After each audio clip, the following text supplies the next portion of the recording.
बंगाल के चुनाव के चौथे चरण के मतदान में कल एक दुखद घटना हुई।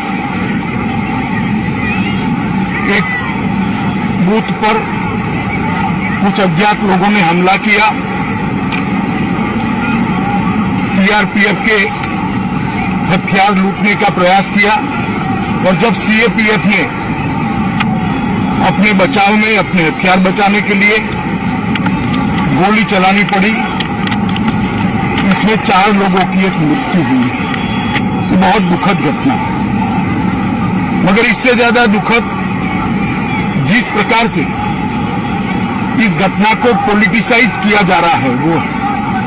मैंने ममता दीदी के स्टेटमेंट देखे, उसी बूथ पर सुबह आनंद बर्मन का हत्या कर दिया गया, गुंडों द्वारा हत्या कर दिया, और वो इसलिए हत्या कर दिया गया कि वहां पर मतदान न होगा। उसी बूथ पर हमला किया गया और उसी बूथ पर सीआईएफएस के हथियार लूटने का प्रयास किया। मगर ममता दीदी सिर्फ 4 लोगों को श्रद्धांजलि देती है, आनंद बर्मन की मौत की उनको नहीं पड़ी। मृत्यु में भी तुष्टीकरण और वोट की राजनीति, बंगाल की राजनीति को ममता दीदी ने कितना नीचे गिराया है, ये इसका एक उदाहरण है। आनंद बर्मन मर गया, उसका भी हमें दुख है, और बाकी जो 4 लोग मर गए इसका भी दुख है। मृत्यु किसी की भी हो, वो राजनीति के परे होनी चाहिए। परंतु आनंद बर्मन पर ना एक भी आंसू बहाया, ना एक भी स्टेटमेंट किया, ना आज तक उसके मृत्यु पर श्रद्धांजलि या दुख व्यक्त किया, क्योंकि आनंद बर्मन एक राजवंशी समाज का नवयुवा है। वो उनकी वोट बैंक के लिए अनुकूल नहीं था। इस प्रकार की राजनीति ये बंगाल का परंपरा नहीं है, बंगाल की संस्कृति नहीं है। और उसी शीतलकुची सीट पर ममता दीदी ने कुछ ही दिन पहले भाषण किया था कि सीआईएफएस सीएपीएफ वाले आए तो उनको घेर लो, उन पर हमला करो।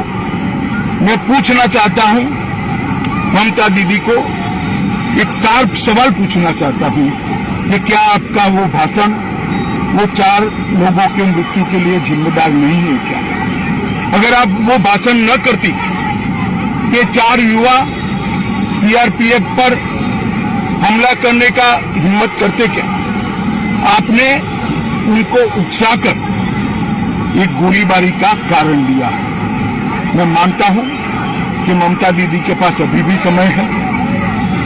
जो 5वां युवा मर गया है उसको भी श्रद्धांजलि दें, उसकी भी बात करें, और बंगाल की जनता को इसके लिए, ये जो उन्होंने भाषण किया इसके लिए बंगाल की जनता के समक्ष माफी मांगी।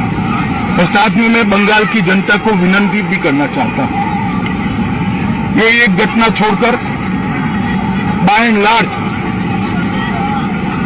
बंगाल का चुनाव शांतिपूर्ण ढंग से हुआ है। हालांकि कुछ भारतीय जनता पार्टी के कार्यकर्ता चुनाव के दौरान भी 5 से ज्यादा कार्यकर्ता मार दिए गए, इसके लिए भी ममता दीदी कुछ नहीं बोली। परंतु बंगाल का चुनाव शांतिपूर्ण हो रहा है, वो बंगाल में एक नई शुरुआत। पहले कम्युनिस्ट और फिर तृणमूल कांग्रेस ने राजनीतिक हिंसा को बढ़ावा दिया है। बंगाल इससे बाहर आ रहा है। बंगाल की जनता को मेरा करबद्ध निवेदन है, बाकी के 4 चुनाव में भी शांतिपूर्ण ढंग से लोकतंत्र के उत्सव को मनाएं, चुनाव करें, अपने पसंदीदा प्रत्याशी को जिताएं और बंगाल के अंदर शांतिपूर्ण चुनाव का एक नया इतिहास सर्जने का काम करें। साथ में मैं बंगाल की जनता को ये भी वादा करना चाहता हूं कि 2 मई के बाद जब भारतीय जनता पार्टी की सरकार यहां मोदी जी के नेतृत्व में बनेगी, ये चुनावी हिंसा, राजनीतिक हिंसा हमेशा के लिए बंगाल को छोड़कर चली जाएगी, क्योंकि राजनीति हिंसा करने वाले लोगों को आप निश्चित रूप से परास्त करने वाले हैं। मैं फिर से एक बार शांतिपूर्ण चुनाव के लिए सभी को अपील करता हूं, सभी दल के कार्यकर्ताओं को अपील करता हूं कि चुनाव आयोग के बनाए हुए नीति नियमों के अनुसार हम चले, इसका पालन करें और चुनाव को शांतिपूर्ण रखें। धन्यवाद।